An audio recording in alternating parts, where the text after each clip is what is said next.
another episode. It's been a while. Haven't videoed much in the last 3 months since my last scan and my last update. Check out my nice new hairstyle I'm rocking. It's growing back, nice and dark, a little bit wavy. Yeah, wow, where to start on what's been going on for me in the last 3 months. It's probably a really good reason why I haven't been recording things. I feel like my personal development story has really been challenged, and yeah, I've been in a really tough place the last few months, and I feel like I'm coming out of it and also going into a new level of challenge. This will make sense maybe later when I indulge with you with some more details, but for now, yeah, I'm down in Perth again, in Mum and Dad's place in Wandi, which is now just Dad's place, which I'll talk about more later. And pet scan time in 2 days. Yeah, see how we go.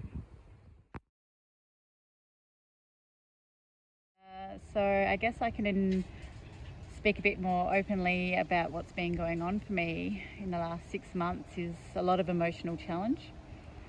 I guess I've gone to more of my shadow side. We've got our light side, and our shadow side, which is what I knew I had to do as part of my healing journey. I acknowledged early on in the piece that I needed to be more vulnerable. One of my strengths is my mental strength and positivity, but what I've learned is you can be as positive as you want, and you know, have all the amazing beautiful manifestations and mantras, and you know, think as much as you want positively, but at the end of the day your body keeps the score. And if your nervous system doesn't feel safe or isn't comfortable, it doesn't matter how much you tell it it's okay, it's not going to believe it. So I realised I had to be more vulnerable and allow myself to feel all the feels, which I didn't realise how difficult that was actually going to be. So I take my hat off to the people that do cry and the people that do feel all their feels, because it's not easy, and I can see why I've shut that door for myself and just gone, no, everything's sweet. I'm not going to go there. So yeah, I want to share without going too personal, because I know a lot of my family and friends are watching this, but I was feeling pretty rejected and unseen and unloved from somebody very close to me, and it cut me really deep when I really acknowledged how that felt. And then I kind of turned resentful. My shadow side came out, and I started resenting this person, and I was angry at this person, and yeah, it was not a pleasant time for that person or me and our relationship. Reflecting on it now, I'm kind of coming to the other side of it now, where I have acknowledged that this person didn't have the capacity to be there for me in the way that I needed. They were there for me in lots of other different ways, but and completely unaware on the impact that it was having on me. And all they were receiving is this resentment and anger, with no understanding of what was below it all. So I am now getting better at communicating. So I finally communicated that with the help of getting some counselling.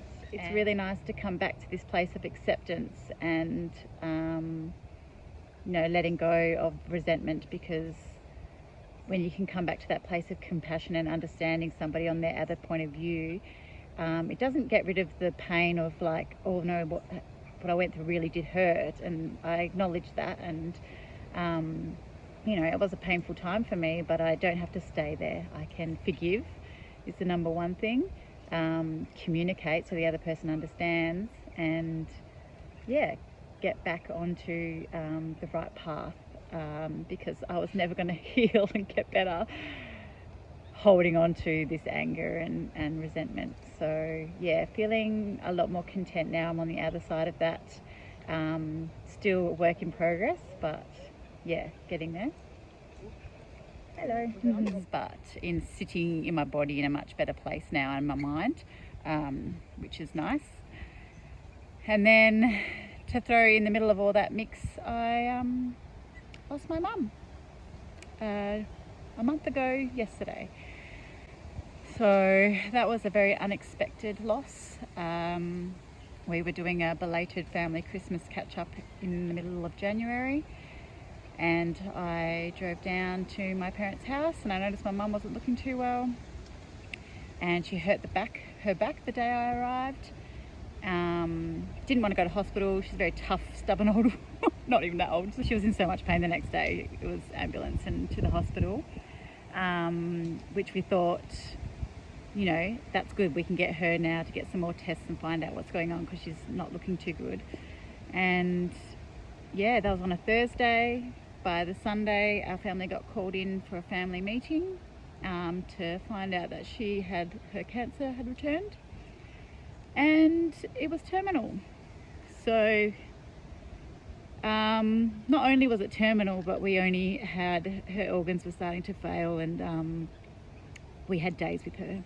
So it was a mad panic from my family, but we were amazing together as a team, heavily led by my amazing sister Angela, and we rallied together. We spoke to Mum, what do you want to do?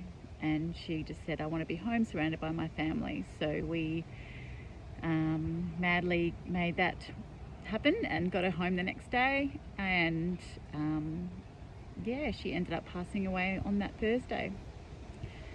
So from a Sunday to Thursday, what's that? Monday, Tuesday, Wednesday, Thursday, 4 days we had with her, after finding out that she's not just, cancer hasn't just returned. It's like, no, it's time to say goodbye. So that's been a huge wild ride of grief, which I may or may not share more about. I probably will share more about it, because it's had such a huge influence on me, obviously going through stage 4 cancer and then losing my mum from cancer. It's really struck a nerve and a chord with me, both in a good and bad way. It's really embedded into me to seize the day, live una vida loca, because you just really don't know how much time you've got on this planet. Through everything, loss and things like that, there's always a lesson, and I'm still processing and learning that lesson, and still processing the loss. It's still very surreal. I feel like she's gone, but she's coming back. It hasn't really sunk in yet.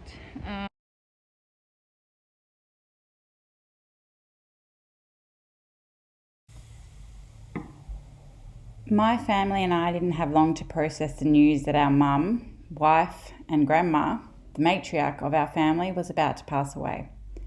Reflecting on the experience, I'm so proud that we stayed ever so present with the process. We found strength in ourselves that we didn't even know existed. While death can be traumatic and heartbreaking, it can also be really beautiful. The following images and clips show my mother's last few days at home, surrounded by her family and all the love in the world. I've decided to share these images, not to try and impose any grief or sadness onto anyone. Quite the opposite, actually.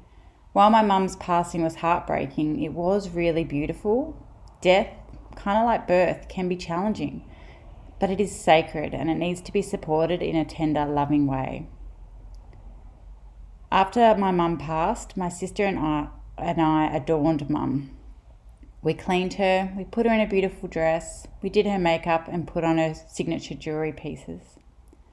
While the idea of doing this made me feel squirmy, in practice it felt like an honour.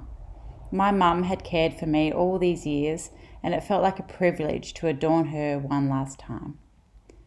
We covered her body in flowers and surrounded her with love. It was heartbreaking, but beautiful.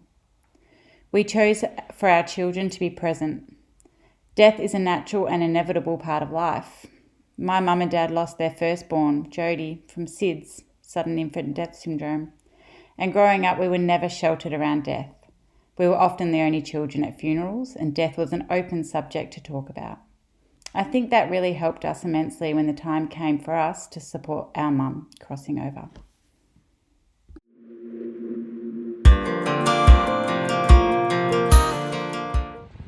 So I just saw my oncologist and got my PET scan report and had my treatment. I had already seen the images from my PET scan. It looked very similar to the last scan. The two little dots in my lungs were darker in colour, meaning they'd taken up more of the radioactive dye, and were slightly bigger in size, so basically a little bit worse. But other than that, nothing else remarkable in the scan. So when I saw the images, I was obviously disappointed because I wanted the clear scan and I'd only had those two little tiny bits left. But then I thought about the last 3 months and how much stress I have been under, and obviously grieving the loss of my mum in the last 6 weeks. So yeah, I also understood that, hey, things could be a lot worse, and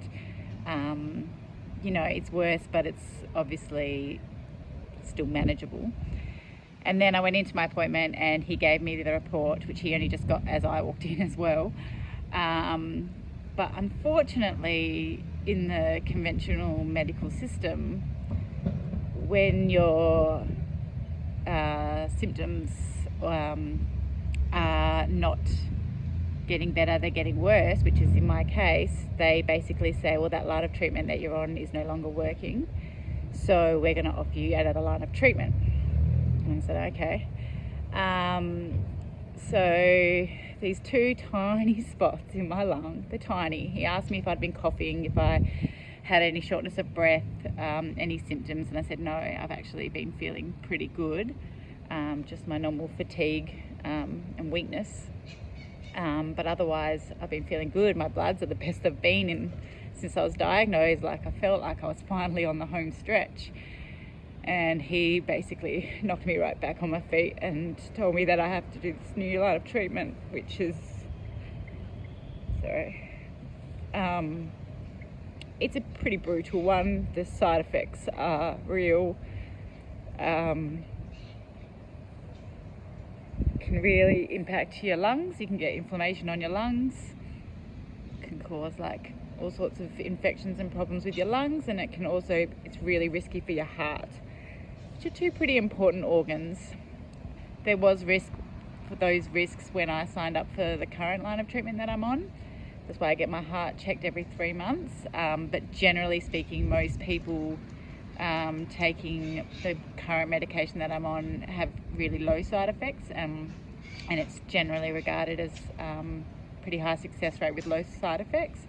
This other one, however, is not the same. It's still a targeted therapy, so working kind of like with the Herceptin protein that my cancer uses to grow, but it puts a chemotherapy agent in with it. So it would be a treatment that I would have once every 3 weeks, with lots of regular checks of my heart and my lungs and overall health, because liver, like so many things can go wrong. This is the kind of line of treatment where you're going, oh shit, what's going to kill me first, the cancer or the cancer treatment? And to me, it's the kind of one that, oh shit, that cancer treatment's really going to, it's a real risk to take it, basically. So it's really frustrating because in my mind, I'm like almost healed. I've got two tiny little spots, but then when it comes to treatment, it's like, oh, now you're going to try this new line of medicine now because this one's not working anymore, and this one can potentially kill you. Like, it's like, great, I can back to the fear of death, straight back into that again. So yeah, I'm feeling it. It's, excuse my French, but I'm just, there's this part of me that's like, I'm not doing that. I'll do my own way. But then my mum's just died, and I'm like, fuck, maybe you just got to do what you got to do. I don't know. I've only just got told this news, so I need some time to process what I'm going to do. So I'm kind of just thinking out loud, but I also know that when I came home from Peru, I had healed the spot in my lungs. They did come back, but it is possible to heal naturally, and I have done it. I've proved it to myself before, so maybe I just need to get back into that mindset of healing myself naturally. My whole protocol has gone out the window in the last 3 months, so there was no surprises that things are worse and not better, but not to say that things can turn around. So yeah, I've been knocked on my ass today.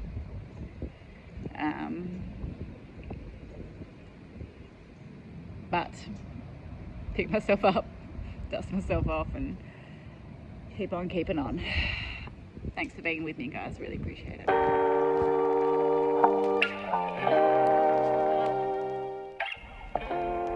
So I drove home with the plan to try and heal my cancer spots in my lungs naturally over the next 6 weeks.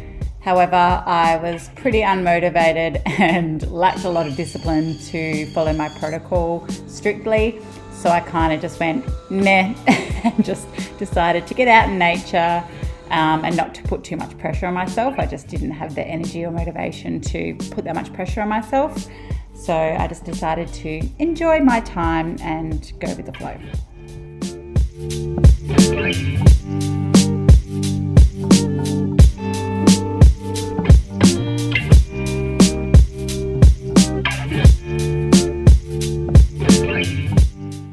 So a couple of months have passed since the last clip. It's now May. I went down to Perth in April in the Easter holidays and got my PET scan done, which confirmed I do still have cancer growing in my lungs, and I will have to start this new line of treatment, which is called Enhertu. I looked up online, did some research, and tried to find out how people have been tolerating the drug, and it's a huge range of people.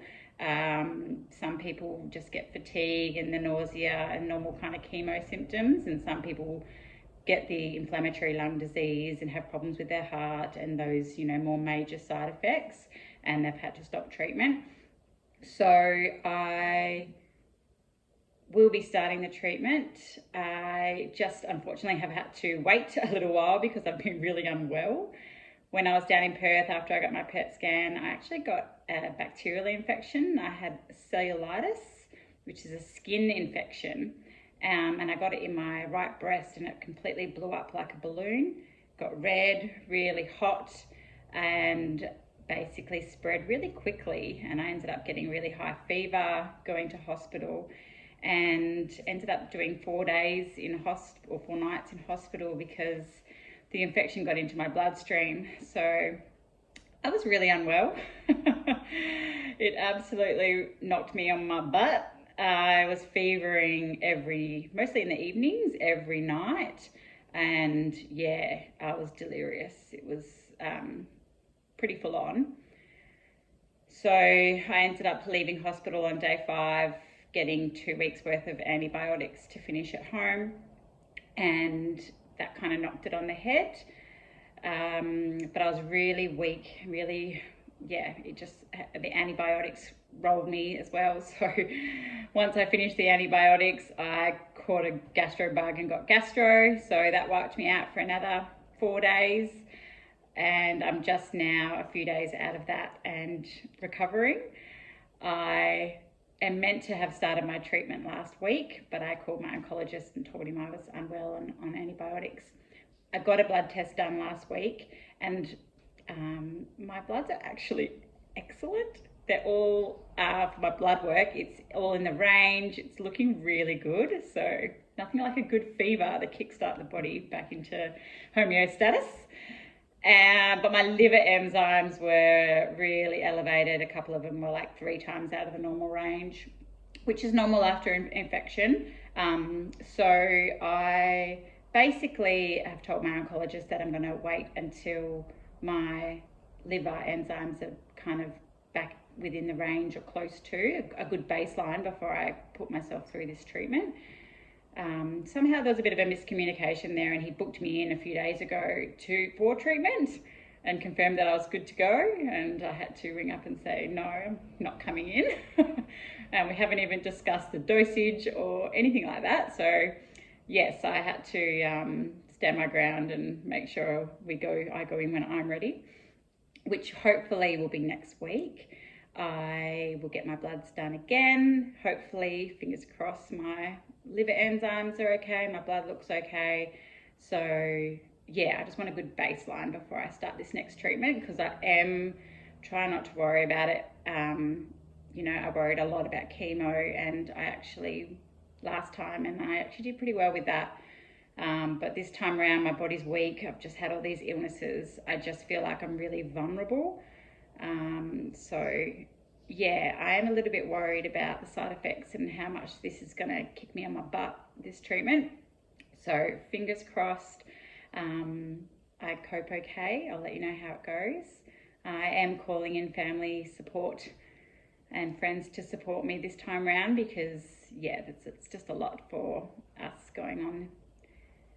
So yeah, wish me luck. I'll let you know how it goes.